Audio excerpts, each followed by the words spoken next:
إن الحمد لله نحمده ونستعينه ونستغفره ونعوذ بالله من شرور أنفسنا ومن سيئات أعمالنا من يهده الله فلا مضل له ومن يضلل فلا هادي له وأشهد أن لا إله إلا الله وحده لا شريك له وأشهد أن محمدا عبده ورسوله يا أيها الذين آمنوا اتقوا الله حق تقاته ولا تموتن إلا وأنتم مسلمون يا أيها الناس اتقوا ربكم الذي خلقكم من نفس واحدة وخلق منها زوجها وبث منهما رجالا كثيرا ونساء واتقوا الله الذي تساءلون به والأرحام إن الله كان عليكم رقيبا يا أيها الذين آمنوا اتقوا الله وقولوا قولا سديدا يصلح لكم أعمالكم ويغفر لكم ذنوبكم ومن يطع الله ورسوله فقد فاز فوزا عظيما أما بعد فإن أصدق الكلام كلام الله وخير الهدي هدي محمد صلى الله عليه وسلم وشر الأمور محدثاتها وكل محدثة بدعة وكل بدعة ضلالة وكل ضلالة في النار أعوذ بالله من الشيطان الرجيم بسم الله الرحمن الرحيم وقد نزل عليكم في الكتاب أن إذا سمعتم آيات الله يكفر بها ويستهزأ بها فلا تقعدوا معهم حتى يخوضوا في حديث غيره إنكم إذا مثلهم إن الله جامع المنافقين والكافرين في جهنم جميعا.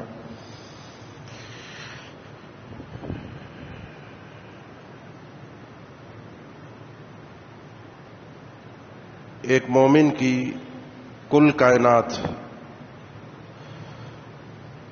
اس کا اپنے رب پر ایمان ہے.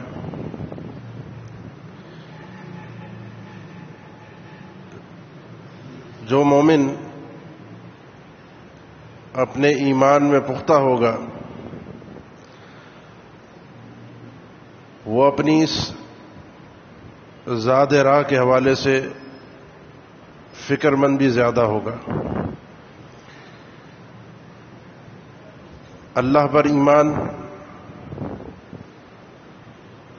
اللہ کو ایک تسلیم کرنا،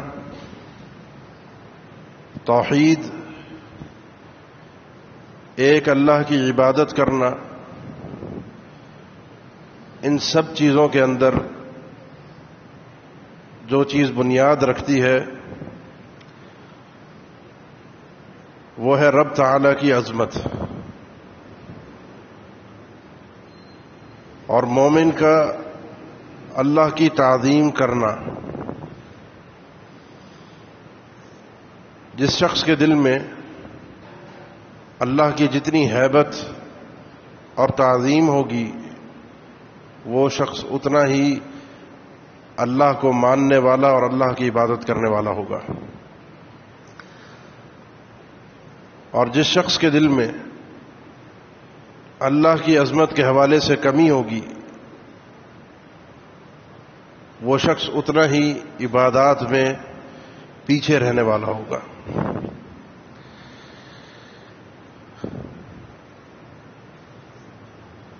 ایک مومن غیرت مند ہوتا ہے، ایک کافر بھی غیرت مند ہوتا ہے، لیکن ان دونوں کی غیرت میں فرق ہے. کافر کی غیرت کبھی اپنے نفس کے دفاع کے لیے ہوتی ہے، کبھی اپنے جاہ و منصب کے لیے ہوتی ہے، کبھی اس کی غیرت اپنی شہرت کے لیے ہوتی ہے، کبھی اس کی غیرت اپنے مال کے لیے ہوتی ہے. لیکن ایک مومن کی غیرت اپنے رب سے شروع ہو کر اپنے رب ہی پر ختم ہوتی ہے. مومن کبھی بھی اللہ تعالی کے سامنے اپنے نفس کو مقدم نہیں کرتا، نہ اس کے احکامات میں اور نہ ہی کسی قسم کے کسی احترام اور عزت میں. میرے نفس کا احترام میری جان کا احترام، میری اپنی عزت، میرا مال، میرا منصب، یہ سب چیزیں اللہ کی عظمت کے سامنے بہت معمولی ہیں۔ مومن کبھی بھی ان چیزوں کو اللہ کے سامنے مقدم نہیں کرتا۔ اگر آپ نے اس چیز کو سمجھنا ہے، اپنے ایمان کو جانچنا ہے، تو اسے ایک جملے سے اندازہ کر لیجئے کہ اگر آپ کو غصہ آتا ہے، آپ کے اندر غیرت جاگتی ہے، آپ کے اندر بدلہ اور انتقام لینے کی تڑپ ہوتی ہے، کس وقت؟ جس وقت آپ کو کوئی گالی دے دے، جس وقت آپ کا کوئی مال ہڑپ کر لے، جس وقت کوئی آپ پر ظلم کر دے، تو آپ کے اندر جذبہ اٹھتا ہے، غیرت جاگتی ہے۔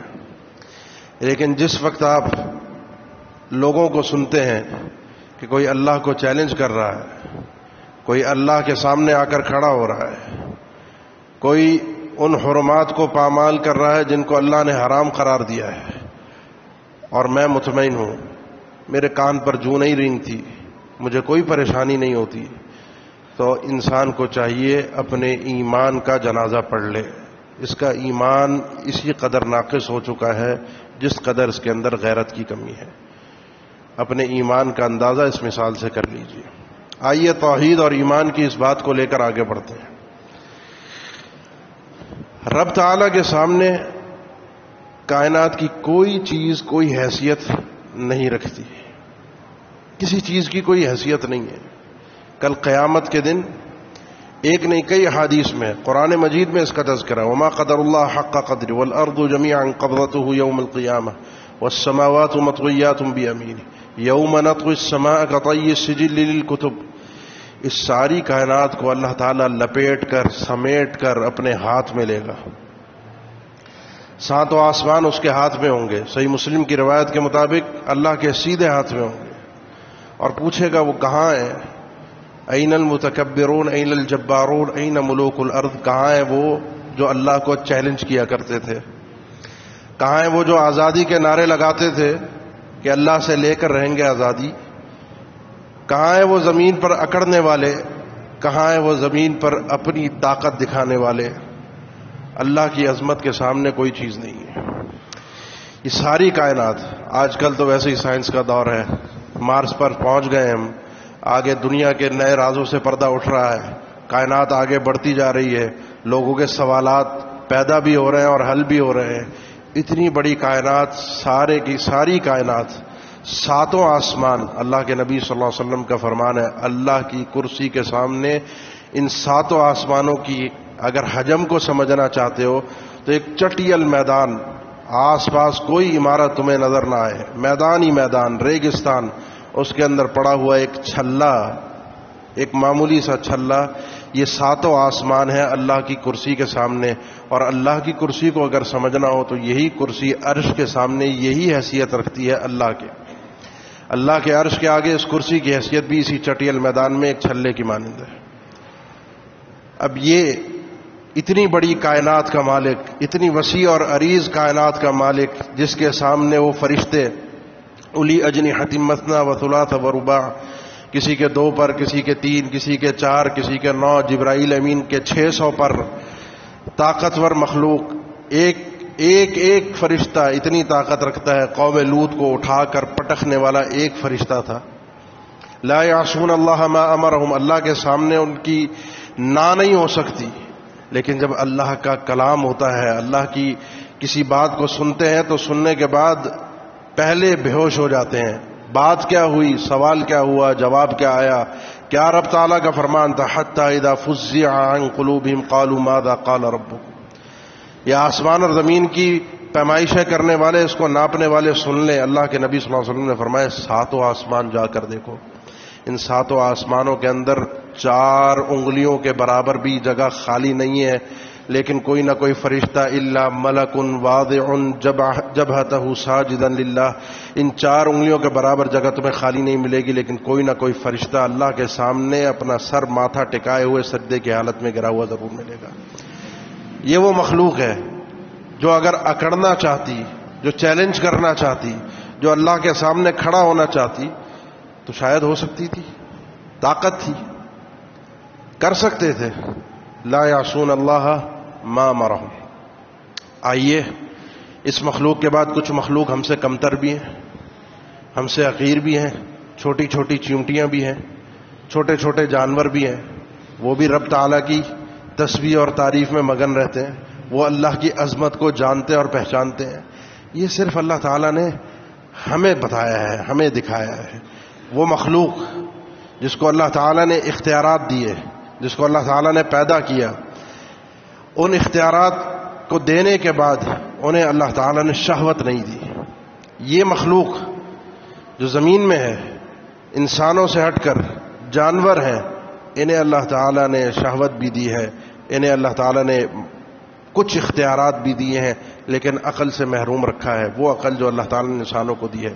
وہ مخلوق جو آسمانوں میں ہے، وہ مخلوق جو زمین میں ہے، تسبح له من فی السماوات ومن فی الارض یسبح للہ ما فی السماوات وما فی الارض وإن من شیء الا یسبح بحمدہ ولکن لا تفقہون تسبیحهم۔ یہ سب اللہ کی تسبیح اور تعریف میں مگن ہے، اپنے اپنے انداز سے، اپنے اپنے طریقے سے، اپنے اپنے اسلوب سے۔ لا تسبوا الدیک، اس چھوٹے سے مرغے کو گالی مت دیا کرو، یہ لوگوں کو نماز کے لیے اٹھاتا ہے، اذان دیتا ہے، اطلاع دیتا ہے صبح ہونے والی ہے۔ کسی کو اس کی آواز بری نہ لگے، اس کی آواز سن کر نیند خراب ہو سکتی ہے، نیند خراب ہونے کے وقت اس کو گالی دی جا سکتی ہے، اس کا کوئی قصور نہیں ہے، یہ رب تعالیٰ کی حمد و ثنا ہو رہی ہے۔ مجھے اور آپ کو اختیار تو دیا گیا، لیکن بتا دیا گیا یہاں چھیڑ چھاڑ نہیں کرنی، ایسے مخلوق کو گالی بھی نہیں دینی، برا بلا بھی نہیں کہنا جو اللہ کی تسبیح اور تعریف میں مگن ہے۔ احرقت امة من الامم تسبح اللہ۔ ایک نبی کو بعض روایت میں سلیمان علیہ السلام کی صراحت ہے، ایک چیونٹی نے کاٹ لیا، پوری ان کی بستی کو، ان کے علاقے کو جلانے کا حکم دے دیا گیا۔ اللہ نے فرمایا، صحیح بخاری کی حدیث ہے، تم نے ایک ایسی قوم کو آگ لگائی ہے، ایسی قوم کو مارا ہے، احرقت امة من الامم تسبح اللہ، جو اللہ کی تسبیح اور تعریف کرتے تھے۔ افی انقرست کا نملہ، ایک چونٹی کے کاٹنے کی وجہ سے پوری قوم کو تم نے آگ لگا دی۔ یہ اللہ کی تسبیح اور تعریف کرنے والی قوم ہے، یہ اللہ کی عبادت کرنے والی قوم ہے۔ وہ مچھلی جو سمندر کی تہہ کے اندر ہے، ایک طالب علم کے لیے استغفار کرتی ہے، ایک طالب علم کے لیے اللہ سے کہتی ہے اللہ اس کی بخشش ہو جائے۔ یہ مخلوق اللہ کی تسبیح اور تعریف میں مگن ہے، یہ مخلوق اللہ کی عظمت کو سمجھتی ہے، یہ مخلوق اللہ کو جانتی اور پہچانتی ہے، یہ جانتی ہے کہ کائنات میں کوئی چیز اللہ کے حکم کے بغیر نہیں ہو سکتی۔ کسی کو اگر اعتراض ہے، کسی کو اگر یہ مسئلہ ہے، جا کر دیکھ لے، سورج بھی ہے، چاند بھی، ان ربکم اللہ الذی خلق السماوات والارض۔ کبھی قرآن پڑھیں اور غور و فکر کریں، اس میں تدبر کریں، اور پھر ان نشانیوں کو دیکھیں۔ جا کر اللہ نے کہا کہ اپنی نگاہوں کو دوبارہ اٹھائیے، هل تری من فطور، آسمان کی فرج البصر، پھر دوبارہ اپنی نظروں کو آسمان پر اٹھائیے۔ ینقلب الیک البصر خاسئا وهو حسیر، اللہ کی اس کائنات کے اندر کوئی نقص تلاش کرنے کے لیے بار بار اپنی نگاہیں اٹھاؤ، تدبر کرو، غور و فکر کرو۔ ایک نہیں کئی آیات ہیں جو اس کائنات کے سسٹم کو بتا کر اللہ کی عظمت کو ہمارے سامنے واضح کرتی ہے۔ یہ کائنات ہے، یہ اللہ کا بنایا ہوا سسٹم ہے۔ سورج، چاند، ستارے، زمین، یہ چھوٹی چھوٹی چیزیں ہیں جو ہمارے سامنے اللہ کی عظمت کو نمایاں کر رہی ہیں۔ چھوٹی چھوٹی چیزیں اللہ کے سامنے، آپ نے سن لیا کہ یہ چھوٹی چیز ہے اللہ کی کرسی کے سامنے پوری کائنات، لیکن یہ اللہ کی عظمت کو یہ چیزیں سمجھتی ہیں اور ہمیں سمجھاتی ہیں، ہمیں بیدار کرتی ہیں۔ ایک ہی دانہ ہوتا ہے، زمین میں ڈال دیجئے، اس ایک دانے سے انواع و اقسام کے پھل اگانے والا کون ہے؟ اس مٹی کے اندر یہ تاثیر عطا کرنے والا کون ہے؟ ایک ہی پتے کو کھا کر مختلف جانور مختلف قسم کی چیزیں پیدا کرتے ہیں، کوئی دودھ دیتا ہے، کوئی شہد دیتا ہے، کوئی شہتوت دیتا ہے، کسی کے پاس سے کچھ ملتا ہے، کسی کے پاس سے کچھ ملتا ہے۔ یہ کارخانے، یہ بڑی بڑی فیکٹریاں جو ان چھوٹے چھوٹے جانوروں کے اندر موجود ہیں، یہ کائنات کا سسٹم بنانے والا اللہ ہے۔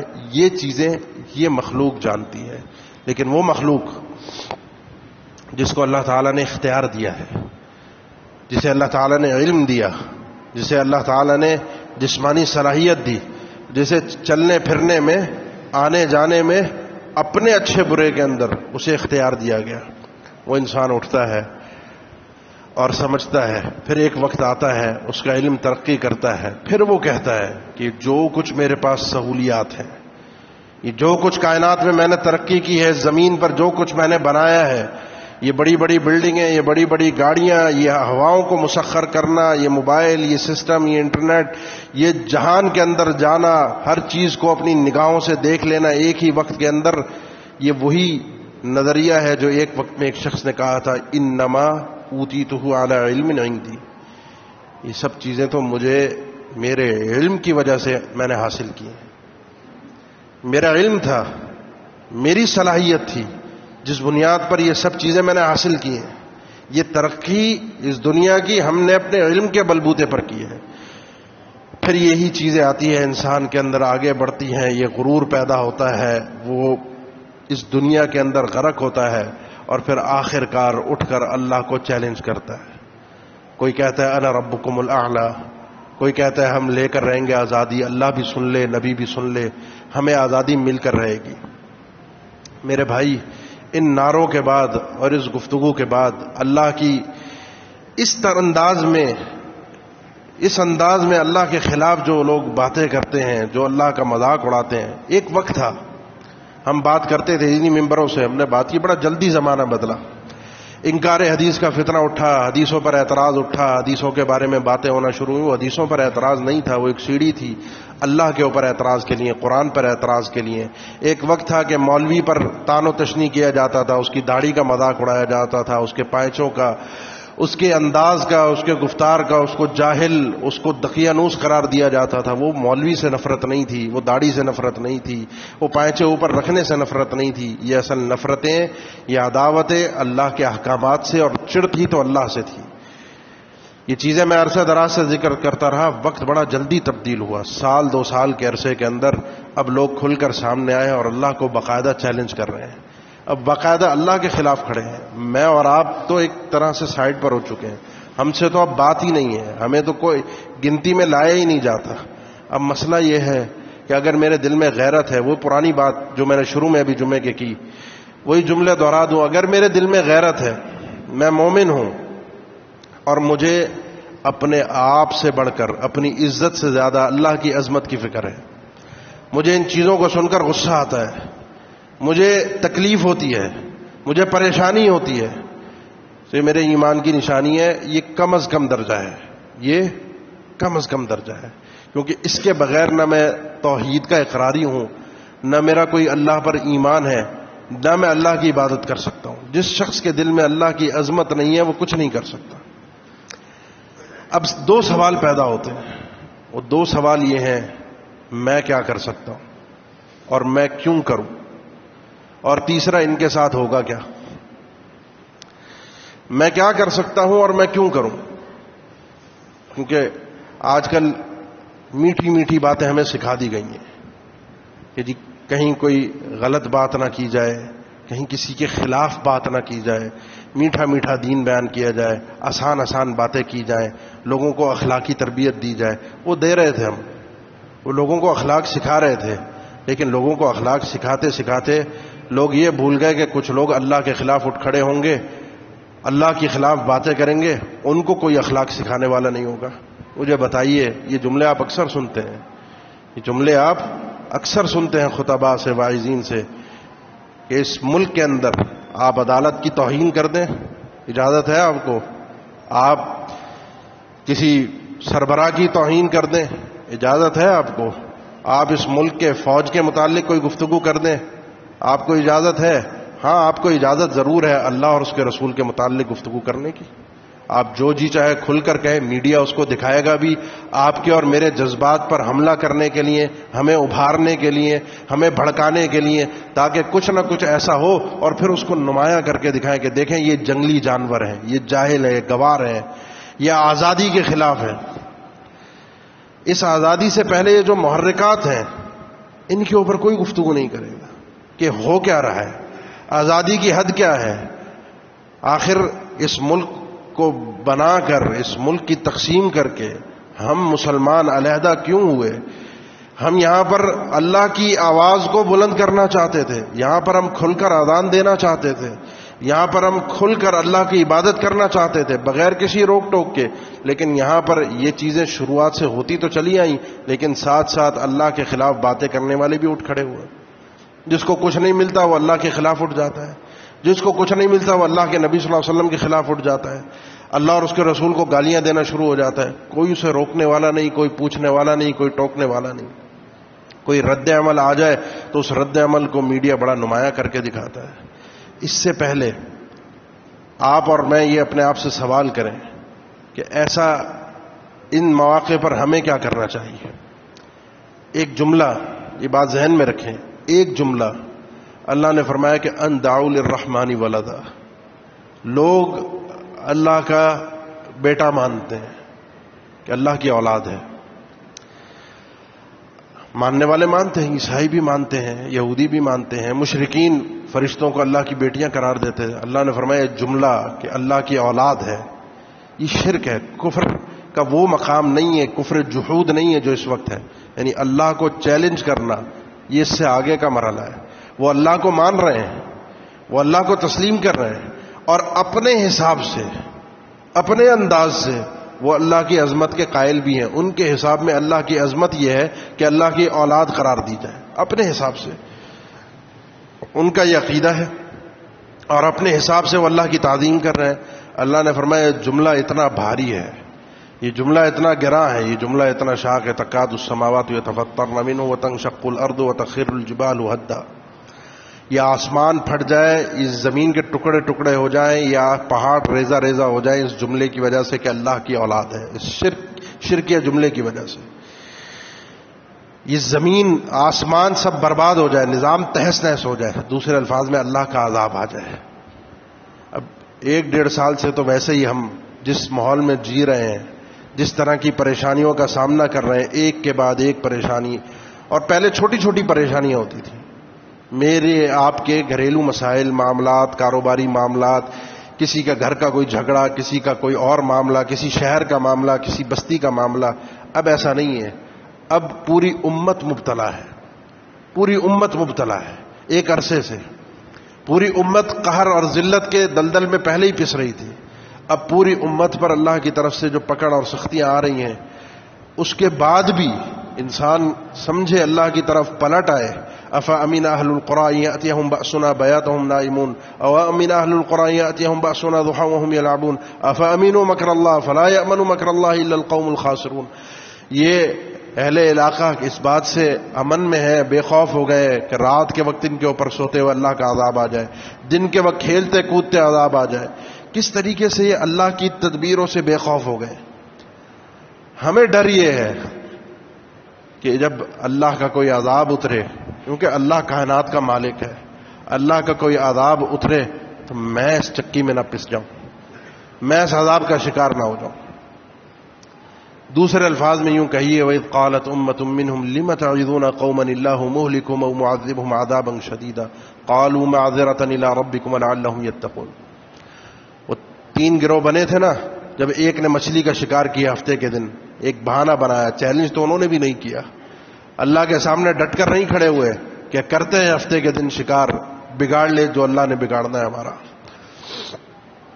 نالی بنائی، چھوٹا سا ایک راستہ نکالا، سمندر سے پانی کو الگ کیا، دریا سے الگ ہوا، وہ کشتی آ کر پھنس جائیں، ہفتے کے دن شکار نہیں کریں گے، شکار اتوار کے دن ہوگا۔ ایک ہیلا تھا، ایک بہانہ تھا، ایک دھوکہ دینے کی کوشش تھی رب تعالیٰ کو، یخادعون اللہ وهو خادعهم۔ لیکن جب انسان کوشش کرتا ہے اللہ کو دھوکہ دینے کی تو وہ خود اپنے آپ کو بیوقوف بنا رہا ہوتا ہے، خود دھوکہ اپنے آپ کو دے رہا ہوتا ہے۔ اللہ کو دھوکہ نہیں دیا جا سکتا۔ ہفتے کے دن شکار کرنے والوں نے شکار کیا، جیسے بھی کیا، کچھ نے ان کو سمجھایا اور کچھ خاموشی سے سائڈ پر ہو گئے، یہ جو کرتے ہیں کریں، ان کا بیڑا غرق ہوتا ہے تو ہوتا رہے، ہمیں کیا، ہم اپنی عبادت میں مگن ہیں، ہم نیک صالح ہیں، ہم متقی پرہیزگار ہیں۔ کچھ لوگوں نے کہا نہیں بھائی، ان کو ڈرانا ہے، ان کو سمجھانا ہے، ان کی غلطی پر متنبہ کرنا ہے، کیونکہ ان کی غلطی کی وجہ سے جب عذاب آئے گا تو اس آٹے کے ساتھ ہمیں بھی پسنا پڑے گا نمک کی طرح، ہم بچیں گے نہیں۔ بچنے والے صرف مصلحین ہوتے ہیں۔ جب اللہ کا عذاب آتا ہے تو عذاب سے بچنے کی ایک ہی شکل ہوتی ہے، مصلح، صالح نہیں بچا کرتے جو اپنی عبادت میں مگن ہے، اپنی عبادت میں چل رہا ہے. بچتا وہ ہے جو مصلح ہوتا ہے، اور جب تک مصلح ہوتا ہے عذاب نہیں آیا کرتے. جب تک مصلح ہوتے ہیں عذاب نہیں آتا. کنتم خیر امۃ اخرجت للناس تأمرون بالمعروف وتنہون عن المنکر. ہم اپنے امت محمدیہ ہونے کے اس فریضے سے غافل کیسے ہو گئے؟ ہم نے ہر نیکی کا حکم دینا تھا، ہم نے ہر برائی سے روکنا تھا. آج ہمارے پاس تقسیم ہو گئی ہے کہ کچھ نیکیاں کچھ گروہ اور جماعتوں کو مل گئیں، کچھ نیکیاں کچھ گروہ اور جماعتوں کو مل گئیں. کچھ برائیوں سے روکنے کا ٹھیکہ کچھ جماعتوں نے اٹھا لیا، اور کچھ برائیوں سے روکنے کا ٹھیکہ کچھ تنظیموں نے اٹھا لیا. باقی یہ ادھر گتھم گتھا، وہ ادھر گتھم گتھا. ہم تو ہر نیکی کا حکم دینے والے تھے اور ہر برائی سے روکنے والے تھے. ہم اس لیے روکتے ہیں، ہم اس لیے منع کرتے ہیں، ہم اس لیے اس ممبر کا استعمال کرتے ہیں، اس لیے اپنی آواز بلند کرتے ہیں. معذرۃ الی ربکم لعلہم یتقون. جب ان یہودیوں کے 3 گروہ میں سے ایک نے کہا ان کو کیوں روکتے ہو، چھوڑ دو ان کے حال پر، مرنے دو، غرق ہونے دو. ہم نے بھی چھوڑا ہوا تھا، لیکن میڈیا نمایاں کر کے دکھا رہا ہے. ان چند 20-30 لوگوں کی آواز کو لاکھوں کروڑوں تک پہنچایا جا رہا ہے. تو اس لیے ہم بات کر رہے ہیں، اس لیے ہم سمجھا رہے ہیں، اس لیے اپنی آواز کو بلند کر رہے ہیں جتنی طاقت اور استطاعت ہے، کہ کل اللہ کے سامنے اپنا ادھر رکھ سکے کہ اللہ ہم نے اپنا فریضہ ادا کر دیا تھا سمجھانے کا. اور ہو سکتا ہے کہ وہ ڈر جائے، ہو سکتا ہے کہ وہ سمجھ جائے، ہو سکتا ہے کہ وہ پلٹ آئے، ہو سکتا ہے کہ ان کی اصلاح ہو جائے. یعنی فرعون جیسے شخص کو جس کے لیے غرق ہونا اللہ نے اپنی تقدیر میں لکھا ہوا تھا، اس شخص کے لیے بھی اللہ تعالیٰ نے موسیٰ علیہ السلام کو بھیجا تھا. نہیں، جا کر سمجھاؤ، بتاؤ. فقولا لہ قولا لینا لعلہ یتذکر او یخشی. کسی کی ہٹ دھرمی، کسی کا اللہ کو چیلنج کرنا، کسی کو اللہ کو برا بھلا کہنا، اس بات سے ہمیں نہ روکے کہ ہم اس کو نیکی کی دعوت نہ دیں، ہم اس کو اچھائی کی طرف نہ بلائیں، اس کو اس غلطی سے نہ روکیں، اس کی اس برائی سے نہ روکیں. یہ فریضہ میں نے سر انجام دینا ہے. معذرۃ الی ربکم لعلہم یتقون. میں نے اپنے اللہ کے سامنے عذر پیش کرنا ہے کہ اللہ میں ان کے ساتھ شریک جرم نہیں تھا، میں ان کے ساتھ شامل نہیں تھا، میں اپنا فریضہ ادا کر رہا ہوں، تاکہ جب تک یہ اصلاح کا سلسلہ ہو اس دنیا کے اندر اللہ کی طرف سے عذاب نہ آئے، امن و امان کا سلسلہ چلتا رہے، لوگ اللہ کی عبادت کرتے رہیں. ہاں، جب اصلاح کا یہ معاملہ اٹھ جائے گا، لوگ مصلح ختم ہو جائیں گے، پھر اللہ کی طرف سے عذاب آیا کرتے ہیں. اس سے پہلے میں اپنا فریضہ ادا کرتا رہوں، اس سے پہلے میں لوگوں کو سمجھاتا رہوں. مشہور مثال ہے جو اللہ کے نبی صلی اللہ علیہ وسلم نے دی ہے، میں اکثر اپنے بیان میں ان مواقع پر دیا کرتا ہوں. آپ صلی اللہ علیہ وسلم نے ارشاد فرمایا، ایک قوم کشتی میں سوار ہو، اور کشتی کے 2 درجے ہیں، ایک نیچے اور ایک اوپر. نیچے والوں کو جب پانی کی ضرورت پڑتی ہے وہ اوپر آتے ہیں، ڈول ڈالتے ہیں، پانی ڈال کر سمندر سے لے کر پھر نیچے جاتے ہیں کشتی کے اندر. اوپر والوں کو ان کے آنے سے تکلیف ہوتی ہے، یہ ان کو کہتے ہیں اوپر آنے کی ضرورت نہیں، ہمیں بار بار تنگ نہ کرو. وہ اوپر نہیں آئیں گے، وہ اوپر نہیں آئیں گے. جب پانی کی ضرورت پڑے گی تو انہوں نے یہ فیصلہ کرنا ہے کہ ہم کشتی کے اندر نیچے سے ہی سوراخ کریں، پانی تو ہمارے پاس سے ہی گزر رہا ہے، صرف ایک سوراخ کرنا ہے اور اس سوراخ کے ذریعے سے ہم پانی حاصل کر لیں گے. یہ اگر سوراخ کر دیتے ہیں، آزاد ہے نا، یہ حصہ ان کا ہے، کشتی کے اس حصے کے مالک یہ ہیں، آزادی ہے. اگر یہ سوراخ کر دیتے ہیں خود بھی ڈوبیں گے، خود بھی غرق ہوں گے، اوپر والے بھی غرق ہوں گے.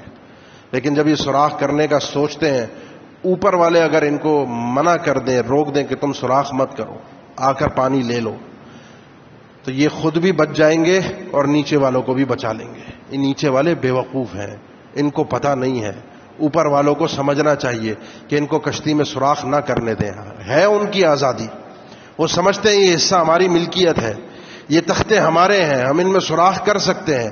سوراخ اگر ہو گیا تو پانی اندر آئے گا، اور پانی اندر آئے گا تو صرف نیچے والے غرق نہیں ہوں گے، اوپر والے بھی غرق ہوں گے. میں اپنے آپ کو بچانے کے لیے، مجھے نہیں ہے فکر، سادے الفاظ میں کہوں غرق ہوتے ہیں تو ہوتے رہے، مجھے نہیں ہے فکر، مجھے اپنے غرق ہونے کی فکر ہے، مجھے اپنے ایمان کی فکر ہے. کیونکہ اللہ کی بارگاہ میں میرا ایمان بھی چیک ہوگا، میری کامیابی کا مدار بھی اسی ایمان پر ہوگا. میں دنیا اور آخرت کے دونوں عذابوں سے بچنے کے لیے اس فریضے کو سر انجام دینے کا پابند ہوں. اپنی آواز کو بلند کروں ان ذرائع اور ان اسلوبوں کے ساتھ جن اسلوبوں کو اللہ نے اجازت بھی دی ہے، اور وہ اسلوب معاشرے کی نظر میں قابل قبول بھی ہیں، تاکہ میری آواز پہنچے، یہ جرم ختم ہو، اس جرم کی روک تھام ہو، اللہ کے سامنے کوئی چیلنج کرنے کے لیے اٹھے نہیں، ورنہ اس دل میں تکلیف ہوتی ہے۔ مومن اپنے دل میں تکلیف محسوس کرتا ہے، کوئی ہمیں گالی دے، کوئی ہمیں برا بھلا کہے، کوئی کچھ بھی کہے، اس کے بعد اس سے درگزر کر دینا، صرف نظر کر دینا، یہ ہماری فطرت میں نہیں ہے۔ لیکن کوئی اللہ کو برا بھلا کہے، کوئی اللہ کو گالی دے، ہم خاموش رہیں، یہ ہمارے ایمان کا جنازہ ہے۔ اپنے ایمان کو جانچیے اور تولیے، اپنے آپ پر، اپنے نفس پر مقدم کیجیے اللہ اور اس کے رسول کو۔ سیدنا ابوبکر صدیق رضی اللہ تعالیٰ عنہ، ان کی عزت کا معاملہ تھا، ان کی بیٹی پر تہمت لگائی تھی ایک شخص نے، وہ بھی ان کا رشتہ دار تھے، مصطح بن اساسہ۔ یہ ہے نفس، اپنی عزت، اور ایک ہے اللہ کی عظمت۔ تہمت لگا دی، معاملہ سمجھ میں آ گیا یہ تہمت جھوٹی ہے، بات غلط ہے، تہمت ہوتی ہی جھوٹی ہے، ان کو سزا دی گئی، حد قذف ان پر نافذ ہوئی، 80 کوڑے لگے۔ اس کے بعد انہوں نے کہا یہ شخص اس قابل نہیں ہے، عزت نفس کا تقاضا ہے، ہماری اپنی بھی تو عزت ہے، ہم اپنے آپ کی بھی تو قدر کرنا سیکھیں۔ عزت کا تقاضا یہ ہے کہ اس شخص نے جس نے میری بیٹی پر الزام لگایا ہے، اس کو میں خرچہ پانی نہیں دوں گا۔ اللہ نے فرمایا اب یہ اللہ کی عظمت ہے، وَلَا يَأْتَلِ أُولُو الْفَضْلِ مِنكُمْ وَالسَّعَةِ أَن يُؤْتُوا أُولِي الْقُرْبَى وَالْيَتَامَى وَالْمَسَاكِينَ وَالْمُهَاجِرِينَ فِي سَبِيلِ اللَّهِ۔ یہ قسمیں نہ اٹھائیں جن کو اللہ نے مال و دولت سے نوازا ہے کہ کسی مسکین مہاجر غریب کو اللہ کی راہ میں کچھ بھی نہیں دیں گے۔ اس نے اللہ کی راہ میں ہجرت کی ہے، وہ اپنا گھر بار چھوڑ کر آیا ہے، مسکین ہے، اللہ کا حکم آ گیا۔ اور عزت نفس، ان مواقع پر مومن کی پہچان ہوتی ہے۔ یہ صدیق ایسے ہی نہیں بنا کرتے، اس صدیق کے مرتبے تک پہنچنے کے لیے، کامل ایمان کو حاصل کرنے کے لیے اپنے آپ کو مارنا پڑتا ہے، اپنے نفس کو پیچھے کرنا پڑتا ہے، اللہ اور اس کے احکامات کو مقدم کرنا پڑتا ہے، اپنی جان مال عزت کو قربان کرنے کے بعد یہ صحابہ بنے تھے۔ اپنی جان مال عزت کو قربان کرنے کے بعد یہ رضی اللہ عنہم ورضوا عنہ کا اعزاز حاصل کرنے والے بنے تھے۔ اپنی جان مال عزت کو قربان کرنے کے بعد اللہ نے فرمایا تھا یہودیوں کو بھی اور ہمیں بھی، فَإِنْ آمَنُوا بِمِثْلِ مَا آمَنْتُمْ بِهِ فَقَدْ اهْتَدَوْا، کہ اگر ایمان لانا چاہتے ہو، بارگاہ الہی میں کامیاب ہونا چاہتے ہو، تو ان جیسا ایمان ہو۔ اس لیے میں یہ کام کر رہا ہوں، اس لیے مجھے تکلیف ہو رہی ہے، اور ہونی بھی چاہیے کیونکہ میرے ایمان کا تقاضا ہے۔ رہی آخری بات کہ ان کے ساتھ ہوگا کیا، ان کا انجام کیا ہے، تو یہ کائنات اللہ کی ملکیت ہے، یہاں حکم بھی اسی کا چلتا ہے، الا لہ الخلق والامر۔ ہاں تھوڑی بہت مہلت تو اس نے دی ہے، اختیارات تو انسان کو دیے ہیں، اور قانون بھی اس کا بڑا عجیب ہے۔ اللہ کا قانون بڑا عجیب ہے، ہمیں ہماری عقلوں سے سمجھ میں نہیں آتا، ظاہری عقلوں سے، کیونکہ ہماری عقل تو یہ ہے کہ جہاں کسی نے کوئی غلط کام کیا وہیں پر اسے ہاتھوں ہاتھ بدلہ دے دو، حساب وہیں چکتا کرو، وہیں اس کا منہ توڑنا چاہیے۔ اور اللہ کا نظام یہ ہے، سنستدرجہم من حیث لا یعلمون فلا تعجل علیہم انما نعد لہم عدا، جلدی مت کیجیے۔ یہ جتنا اپنی سرکشی میں بڑھ رہے ہیں، جتنا ظلم کی اور بربریت کی مثالیں رقم کر رہے ہیں، جتنا اللہ کو برا بھلا کہہ رہے ہیں، کہتے رہیں، اللہ ان کو آگے لے جاتا جائے گا، اللہ ان کو آگے لے جاتا جائے گا۔ اللہ نے آج غلطی پر پکڑنا نہیں ہوتا، یہ اگر اللہ کا نظام ہوتا، یہ اگر اللہ کا قانون ہوتا تو آج میں اور آپ بھی یہاں موجود نہ ہوتے۔ غلطیاں تو ہم سے بھی ہوتی ہیں، ادھر غلطی ہوتی، ادھر پکڑ آتی، اور ادھر ہی ہم ختم ہو جاتے۔ ڈھیل تو اللہ ہمیں بھی دیتا ہے، آسانیاں تو اللہ ہمارے لیے بھی کر دیتا ہے، ظالم تو ہم بھی بن جاتے ہیں بعض اوقات، گناہگار تو ہم بھی ہیں، لیکن گناہ میں فرق ہوتا ہے۔ کچھ گناہ ایسے ہوتے ہیں جو انسان گناہ سمجھتا بھی ہے، گناہ کرتا بھی ہے، تائب بھی ہوتا ہے، شرمندہ بھی ہوتا ہے، اور کچھ گناہ ایسے ہوتے ہیں جن کے کرنے کے بعد اللہ کے سامنے ڈٹ جاتا ہے، اپنے آپ کو بڑا بنا کر پیش کرتا ہے۔ اللہ تو یہ کہتا ہے، من آذا ولیا فقد آذنتہ بالحرب، جو میرے کسی دوست کو، میرے کسی ولی کو تکلیف دے گا، حدیث قدسی ہے، میں اس سے اعلان جنگ کرتا ہوں۔ اور جو اللہ سے ڈائریکٹ جنگ کرنے کے لیے تیار ہو جائے، جو اللہ کے سامنے ڈائریکٹ اٹھ کھڑا ہو، اس کو اللہ نے چھوڑنا نہیں ہے۔ سنستدرجہم من حیث لا یعلمون۔ اور ایک بات یاد رکھیے، اللہ کے سامنے جتنے کھڑے ہونے والے کھڑے ہوتے ہیں، جتنے اللہ کو چیلنج کرنے والے ہوتے ہیں، جتنے ظالم ہوتے ہیں، جتنا یہ ظلم ڈھاتے ہیں اللہ کے بندوں پر، ہر ظالم کا انجام دوسرے ظالم سے مختلف ہوا کرتا ہے۔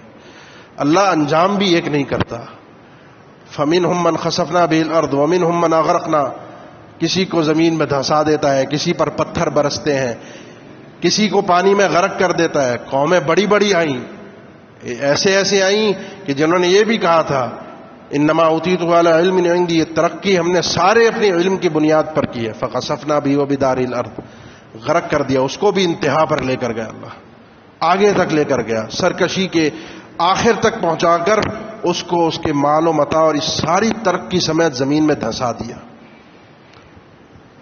وہ بھی تھے وقالوا من اشد منا قوہ، جنہوں نے کہا ہم سے بڑھ کر کوئی طاقتور نہیں ہے، جن کی طاقت کو تو اللہ تعالیٰ نے خود ذکر کیا ہے کہ ان کے لیے پہاڑ اللہ تعالیٰ نے موم کی طرح ہاتھوں میں نرم کیے تھے، پہاڑوں کو تراشتے تھے اور اپنے گھر تیار کرتے تھے۔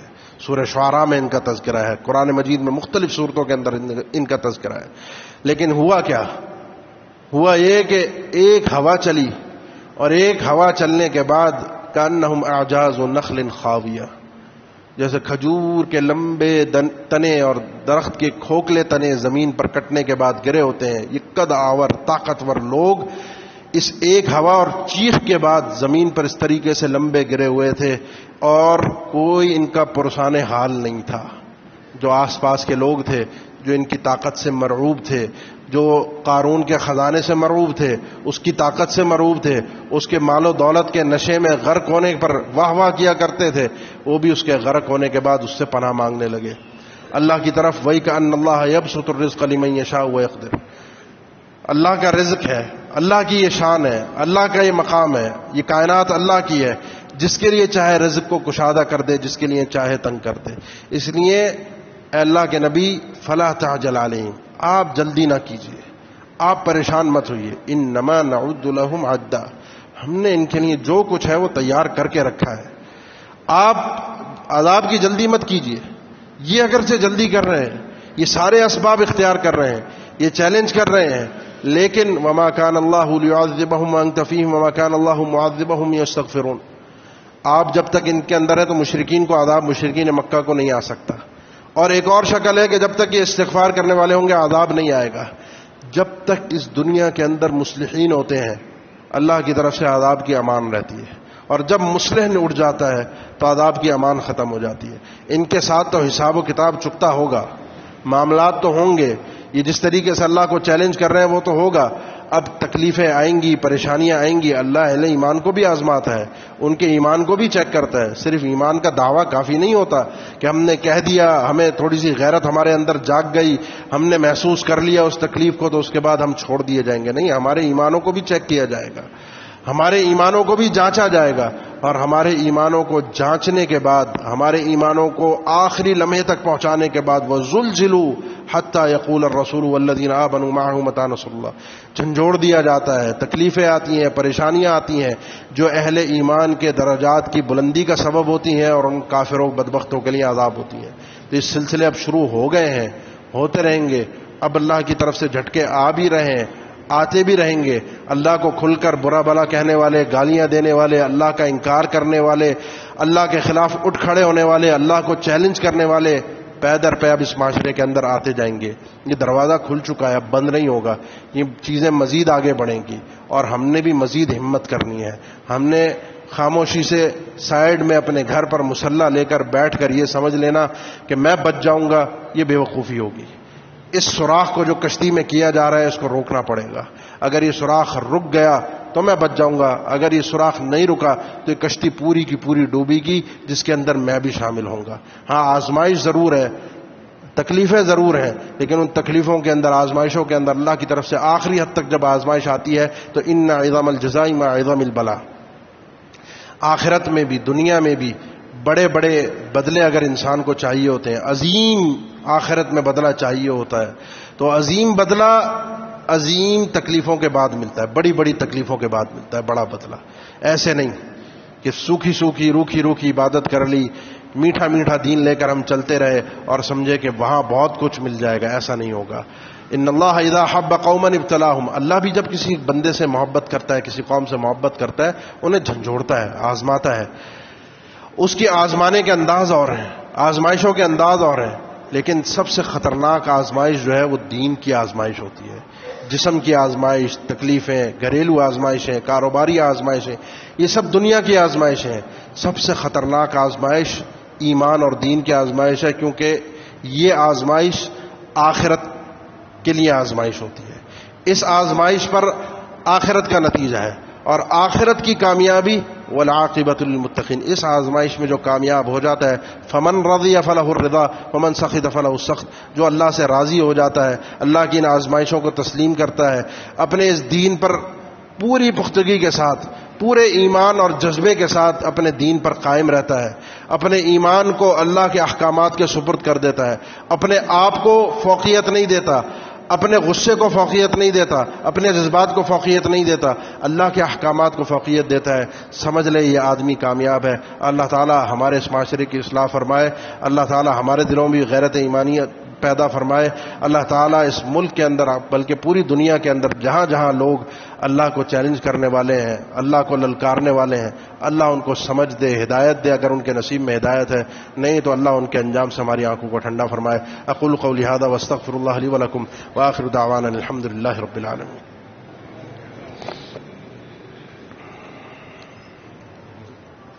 نہیں ٹھیک رہنے دیں.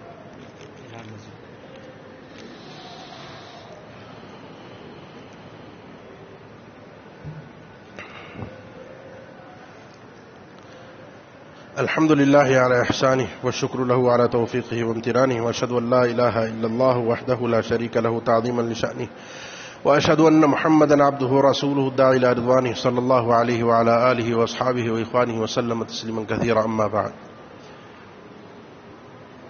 سیدنا عمر بن خطاب رضی اللہ تعالیٰ عنہ کے سامنے حر ابن قیس اپنے بھتیجے اپنے چچا کے ساتھ آئے، عیینہ ابن حصن کے ساتھ.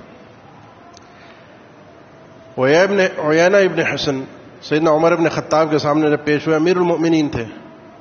اب بات کرنے کا انداز اور اسلوب نہیں ہے. انہوں نے اپنی باتوں کے درمیان عمر ابن خطاب سے بھی کچھ عجیب اسلوب سے بات کی. وہ اسلوب کیا تھا؟ عمر، تمہارے فیصلے ہمارے درمیان عادلانہ نہیں ہوتے، تم مال کی تقسیم بھی صحیح سے نہیں کرتے، اپنی مرضی تمہاری چلتی ہے، تمہارا اپنا بنایا ہوا نظام ہے، نہ عدل و انصاف ہے، نہ مال کی تقسیم برابر ہے. اور عمر کے سامنے اس قسم کی بات کرنے والا ٹک جائے ناممکن ہے. عمر ابن خطاب کا چہرہ بدلنا شروع ہوا. بھتیجے کو پتہ چل گیا کہ چچا نے غلط بات کی ہے، تو کچھ نہیں کہا عمر ابن خطاب سے، بس ایک ہی بات کہی کہ خذ العفو وامر بالعرف واعرض عن الجاہلین وہذا من الجاہلین. اے عمر، یہ فرمان باری تعالی ہے، اور یہ اپنے نبی کو اللہ تعالی نے بیان کیا تھا کہ خذ العفو وامر بالعرف، معاف کیجئے، درگزر کیجئے، نیکی اور بھلائیاں پھیلائیے، اور جاہلوں سے منہ موڑ لیجئے.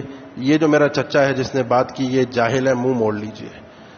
سیدنا عمر ابن خطاب اس آیت کو سننے کے بعد حرکت بھی نہ کر سکے، کچھ نہیں کہا اس شخص کو. اور اس کے بعد راوی کہتا ہے وَكَانَ وَقَّافًا عِنْدَ كِتَابِ اللَّهِ. عمر ابن خطاب جیسی شخصیت اللہ کی کتاب کے سامنے سر نہیں اٹھایا کرتی تھی، اللہ کے احکامات کے سامنے ان کے سر جھک جایا کرتے تھے. یہ ہے نفس، یہ ہے اپنی عزت. اللہ کے نبی صلی اللہ علیہ وسلم، سید عائشہ فرماتی ہیں رضی اللہ تعالیٰ عنہ، صحیح بخاری کی حدیث ہے کہ اللہ کے نبی صلی اللہ علیہ وسلم کو جب بھی اللہ تعالیٰ نے اختیار دیا یہ کر لیں یا یہ کر لیں، تو آپ نے ہمیشہ آسان چیز کو اختیار کیا تاکہ امت کے لیے بھی آسانی ہو. امت آپ کی اقتداء کرے گی اور آسانی کے ساتھ اس چیز کو اپنا لیں. فرمایا اللہ کے نبی صلی اللہ علیہ وسلم نے من تقام رسول اللہ صلی اللہ علیہ وسلم لنفسہ قط، کبھی بھی اپنی ذات کے لیے تو آپ نے کسی سے انتقام لیا ہی نہیں. کسی نے آپ کو گالی دی ہو، آپ نے پلٹ کر جواب دیا ہو، کسی نے آپ کے ساتھ کوئی برا سلوک کیا ہو، پلٹ کر آپ نے اس کو جواب دیا ہو، کبھی اپنی ذات کے لیے انتقام نہیں لیا. الا ان تنتهك حرمت اللہ، ہاں جہاں اللہ کی حرمتوں کو پامال کیا جا رہا ہو، جہاں اللہ کے احکامات کی دھجیاں اڑائی جا رہی ہوں، وہاں پر اللہ کے لیے انتقام لینے میں ذرہ برابر بھی پیچھے نہیں ہٹتے تھے. اللہ کی عظمت انسان کے دل میں سب سے پہلے ہے. یعنی اللہ کے نبی اپنے آپ سے زیادہ اللہ کا ادب کرنے والے تھے. حالانکہ آپ بحیثیت رسول اللہ، آپ اپنے آپ کا بھی ادب کرنے کے پابند تھے کہ تاکہ امت کو پتہ چلے آپ کا ادب کیسے ہوگا، آپ کی شخصیت کا ادب کیسے ہوگا. لیکن آپ اپنے لیے کبھی انتقام نہیں لیتے تھے. یہ بھی امت کو تعلیم تھی کہ اپنا نفس بعد میں ہے، پہلے اللہ ہے. لہذا غیرت ایمانی کا تقاضا یہ ہے کہ کم سے کم اس طرح کے جملے سننے کے بعد ہم اپنے دلوں کے اندر ایمان کی غیرت کے مطابق کوئی نہ کوئی رد عمل تو دیں. جو جس مقام پر ہے، جس کی جو استطاعت ہے، جہاں آواز اٹھا سکتا ہے، جہاں جو کام کر سکتا ہے، جس ذریعے سے کر سکتا ہے، ان ذرائع سے جو شریعت نے جن ذرائع کی اجازت دی ہے، وہاں وہ آدمی وہ کام تو کرے، وہ آواز تو بلند کرے. یہ خاموشی سے بیٹھنا اور کب تک بیٹھنا، یہ چیز اللہ کی بارگاہ میں قابل قبول نہیں ہے. میں اپنے نفس کے لیے تو اٹھ جاتا ہوں اور اللہ کے دین کے لیے، اللہ کے لیے نہ اٹھوں تو یہ میرے ایمان کی سلامتی کے لیے فکر مند بات ہے. اللہ تعالیٰ سمجھنے کی توفیق دے. ہر ہفتے آپ کی مسجد میں تعاون کا اعلان ہوتا ہے، اور آج جو ہے وہ اعلان نہیں ہے بلکہ ایک اطلاع ہے آپ لوگوں کے لیے. اور وہ اطلاع یہ ہے کہ آپ کی یہ جو مسجد ہے جہاں آپ خود بیٹھے ہیں نماز ادا کرتے ہیں، یہاں کئی لوگ ہر ہفتے آتے ہیں دور دراز کے علاقوں سے اور اپنے اداروں کے لیے تعاون جمع کر کے جاتے ہیں، اور آپ لوگوں کے لیے بہت دعائیں دیتے ہیں. لوگ آپ کو آپ کے تعاون کے بعد کیا کیا دعائیں دیتے ہیں وہ شاید آپ کو پتہ نہ ہو، لیکن کچھ نہ کچھ کبھی ہم اعلان کرتے ہیں تو اس کے بعد وہ دعائیں ہم تک وہ پہنچا دیتے ہیں، بتا دیتے ہیں کہ کیا کیا وہ دعائیں کر رہے ہیں. اب آپ کی اپنی مسجد کا معاملہ ہے، اس کے اپنے اخراجات ہیں، یہاں سہولیات ہیں، یہاں بہت ساری چیزیں آپ کو دی جاتی ہیں. ہم بغیر احساس کے آتے ہیں. اپنے گھر میں ہم فالتو پنکھا بھی چلتا ہوا نہیں چھوڑتے، فالتو لائٹ بھی نہیں جلاتے. یہاں ہم مسجدوں کے اندر گھنٹوں گھنٹوں کے اجتماعات ہوتے ہیں، مسجدوں کے معاملات ہوتے ہیں، اس میں بجلی صرف ہوتی ہے، پانی کا بندوبست ہے، بیسیوں چیزیں ہیں. اس مسجد کے جو اخراجات ہیں، مجھے بھائی نے ابھی عرض کیا خطبے سے پہلے، تقریباً 2 سے 2.5 لاکھ روپے ماہانہ خرچہ ہے صرف مسجد کا. مدرسے کے معاملات علیحدہ ہیں. یہ آپ ہی لوگوں نے کرنا ہے. ساتھی باہر بھی موجود ہوں گے، لیکن یہ میں نے عرض کیا اعلان نہیں ہے، اطلاع ہے. یہ آپ کو بتا دیا گیا ہے. آپ کی خود کی ہماری اپنی ذمہ داری ہے کہ بغیر کہے پہنچا دیں، بغیر کہے کوئی نہ کوئی مصرف اپنے ذمہ لے لیں حسب استطاعت. کوئی دھوس نہیں ہے، کوئی آپ کے اوپر زبردستی نہیں ہے. جو جس شخص کی استطاعت ہے، اللہ کا گھر ہے، یہ سہولیات ہم ہی استعمال کرتے ہیں، کوئی اور نہیں استعمال کرتا. نمازیوں کے لیے ہیں، نمازی یہاں آتے ہیں، سکون سے نماز پڑھتے ہیں، جو سہولیات انہیں دی جاتی ہیں اس کا اجر بھی انشاءاللہ سہولیات مہیا کرنے والوں کے کھاتے میں جائے گا. تو تمام ساتھی اس میں بھرپور تعاون فرمائیں اور مستقل فرمائیں. کوئی نہ کوئی انتظامیہ سے ملاقات کر کے ذمہ داری لیں، کوئی نہ کوئی ماہانہ سلسلہ بنا لیں، کوئی نہ کوئی چیز اپنا لیں، تاکہ دوبارہ یہاں سے یہ اطلاع دینے کی ضرورت انشاءاللہ پیش نہ آئے انشاءاللہ. دوسرا، بیماروں کے لیے دعائے صحت کی اپیل ہے. کافی ہمارے واقفین بھی بیمار ہیں. وبا کا اپنی جگہ پر ایک زور ہے. اللہ تعالیٰ سب بیماروں کو شفاء کاملہ عاجلہ نصیب فرمائے. اللہ تعالیٰ اس ملک پر اپنا کرم فضل فرمائے. اللہ عالم اسلام پر اپنا کرم و فضل فرمائے. اللہ ہمارے ایمانوں کی حفاظت فرمائے. جو رشتہ دار اس دنیا سے چلے گئے ہمارے اہل ایمان، اللہ ان کی مغفرت فرمائے. اللہ تعالیٰ ہم پر اپنا کرم و فضل فرمائے، عافیت والی زندگی دے، خاتمہ ایمان پر فرمائے. ان الحمد للہ نحمدہ ونستعینہ ونستغفرہ ونعوذ باللہ من شرور انفسنا ومن سیئات اعمالنا من يهده الله فلا مضل له ومن يضلل فلا هادي له واشهد ان لا اله الا الله وحده لا شريك له واشهد ان محمدا عبده ورسوله. اللهم صل على محمد وعلى ال محمد كما صليت على ابراهيم وعلى ال ابراهيم انك حميد مجيد. اللهم بارك على محمد وعلى ال محمد كما باركت على ابراهيم وعلى ال ابراهيم انك حميد مجيد. عباد الله، ان الله يأمر بالعدل والاحسان وايتاء ذي القربى وينهى عن الفحشاء والمنكر والبغي يعظكم لعلكم تذكرون. فاذكروا الله الجليل يذكركم واشكروه على آلائه ونعمه يزدكم ولذكر الله أكبر والله يعلم ما تصنعون.